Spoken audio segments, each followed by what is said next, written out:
চোদ্দ বাদারঘাট বিধানসভা কেন্দ্রের মধ্য ভাদারঘাটের মধ্যপাড়া এলাকায় ৭৭২ কানি কৃষি ভূমিতে বর্তমানে চাষাবাদ বন্ধ হয়ে রয়েছে।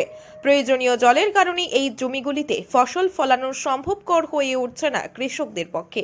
মূলত আগরতলা আখাউড়ার রেল লাইনটি এই জমির উপর দিয়ে গেছে। এই রেল লাইনের ওপর মাঝে একটি ব্রিজ নির্মাণ করা হয়েছে। সেই ব্রিজের কারণে এলাকার কৃষিকাজের জন্য প্রয়োজনীয় জল ছড়ার মাধ্যমে যেতে পারে না। জল আটকে থাকার দরুন জমিতে চাষাবাদ করতে অসুবিধার মুখে পড়তে হচ্ছে চাষিদের। 7 বছর যাবত এই সমস্যার নিরসনের জন্য কৃষকরা বহুবার চেষ্টা করেন, কিন্তু ব্যর্থ হয়। শেষ পর্যন্ত কিষাণ মোর্চার দ্বারস্থ হয় কৃষকেরা। কিষাণ মোর্চার সাধারণ সম্পাদক প্রদীপ বরণ রায়ের নেতৃত্বে কৃষকেরা বিষয়টি নিয়ে কিষাণ মোর্চার সঙ্গে যোগাযোগ করে এরপর প্রশাসনিকভাবে উদ্যোগী হয় কিষাণ মোর্চা। রেল বোর্ডের কাছে জানানো হলেও তারা এলাকা সফর করে যায়, কিন্তু সমস্যার এখনো কোনো সমাধান হয়নি। এতে করে ক্ষতিগ্রস্ত হচ্ছে 473 কৃষক পরিবার।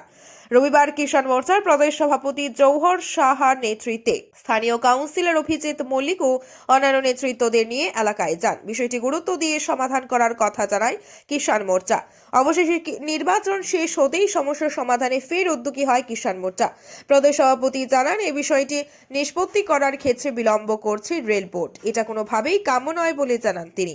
যে জায়গাটা হইল বাদারঘাট বিধানসভার বাদারঘাট মধ্য বাদারঘাটের মধ্যপাড়া, এটা এখানে মধ্যপাড়ারে এই যে জায়গাটা যেটা আছে এখানে 772 কানি কৃষি ভূমি, যেটা রেল লাইন যেটা বাংলাদেশের সাথে সংযোগের লাইনটা যেটা করা হয়েছে, এটা করাতেই এই যে কৃষি ভূমিটা যেটা আছে এখান থেকে জল নিষ্কাশনের একটা নদীর মতো একটা জায়গা আছে, এটাতে যাইতো। কিন্তু ওই রেলগাড়ির রাস্তাটা করার পর এখানে যে রেল ব্রিজটা করছে যেটার নিচে জল যাইব, এটার হাইটটা মাটির লেভেল থেকেও আরও প্রায় 2.5 থেকে 3 ফুট বেশি। ফলে হয়েছে কি, ওই জলটা এখানে আটকায় যাওয়ার পরে বিস্তীর্ণ এই এলাকা এর মধ্যে 772 কানি জমি এফেক্ট হয়ে গেল। এটাতে আর কৃষি করতে পারে না। আজকে থেকে প্রায় 6-7 বছর পর্যন্ত এটা নিয়ে তারা খুব দরবার করছে এবং আমাদের কিষাণ মোর্চার তারা শরণাপন্ন হয়েছে। বিশেষ করে প্রদীপ বরণ রায়, আমাদের উনি জেনারেল সেক্রেটারি এবং ফার্মার্স ক্লাবেরও উনি প্রেসিডেন্ট স্টেটের।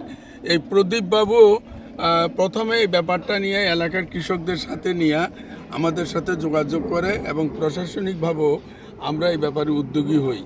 তো সবথেকে দুর্ভাগ্যজনক যে রেল বোর্ডের কাছে এটা অভিযোগ করার পর তারা এক সময় এখানে আইছেন, কিংবা কিছুদিন পরে এরা লাড়া দিলে পরে আসেন, কিন্তু কোনো সলভ করেন না, এটা সমাধান করেন না তারা। তো ফলে এই যে তিমিরে কৃষকেরা মানে এখানে প্রায় 472 পরিবারের মতো কি 73 পরিবারের মতো কৃষক এফেক্টেড যারা, তো তাদের এই সমস্যার কোনো সমাধান হইতে আছে না। এখন আমরা নতুনভাবে রেলওয়ে বোর্ডের ত্রিপুরার প্রতিনিধি এনেন অভিজিৎ মল্লিক, যিনি কর্পোরেটর এবং কর্পোরেশনের সাউথ জোনের চেয়ারম্যান। তা আমরা গতকালকে এখানকার কৃষকদের সাথে মিলিত হয়েছি। নির্বাচনের আগে যখন কথা হয়, প্রদীপবাবু সহ আমাদের এখানকার কৃষকদের সাথে আমরা কথা বলি যে নির্বাচনটা পার হয়ে গেলে আমরা এটার গুরুত্ব দিয়ে যাতে সমাধান করা যায়। কৃষকেরা যেমন তাদের দাবি হলো ক্ষতিপূরণ দেওয়া, যে এত বছর আমরা কৃষকেরা কিছু কাজ করতে পারিনি, এখন তারা রেশনের চাউলের দিকে অপেক্ষা করতে হয়, নাইলে বাজার থেকে চাউল কিনে খাইতে হয়। যেখানে আমাদের কেন্দ্রীয় সরকার, প্রধানমন্ত্রী এবং আমাদের রাজ্য সরকার কৃষক দরদি, কৃষকদের অন্নদাতা বলে, সেখানে কিছুটা আইনি গ্যারাকলের মধ্যে দিয়ে রেল বোর্ড এই কৃষকদের এই সমস্যাটা সমাধান করতে তারা দীর্ঘ সময় ব্যয় করতে আছেন। এটা কাম্য না। আমরা এই কারণেই এই এলাকার কৃষকদের সাথে গতকালকেও মিলিত হয়েছে, আজকেও তাদের কয়েকজন কৃষক প্রতিনিধি এখানে আছেন।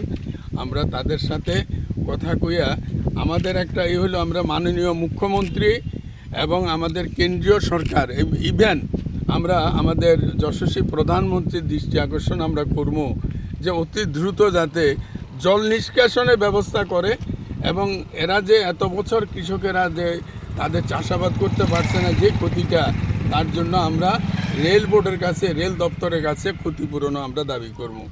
দাবি উঠেছে অবিলম্বে সমস্যার সমাধান করুক রেল বোর্ড। নির্মীয়মান ব্রিজের উচ্চতা কমানো না গেলে সমস্যার সমাধান সম্ভব নয় বলে জানান কিষাণ মোর্চার প্রদেশ সভাপতি।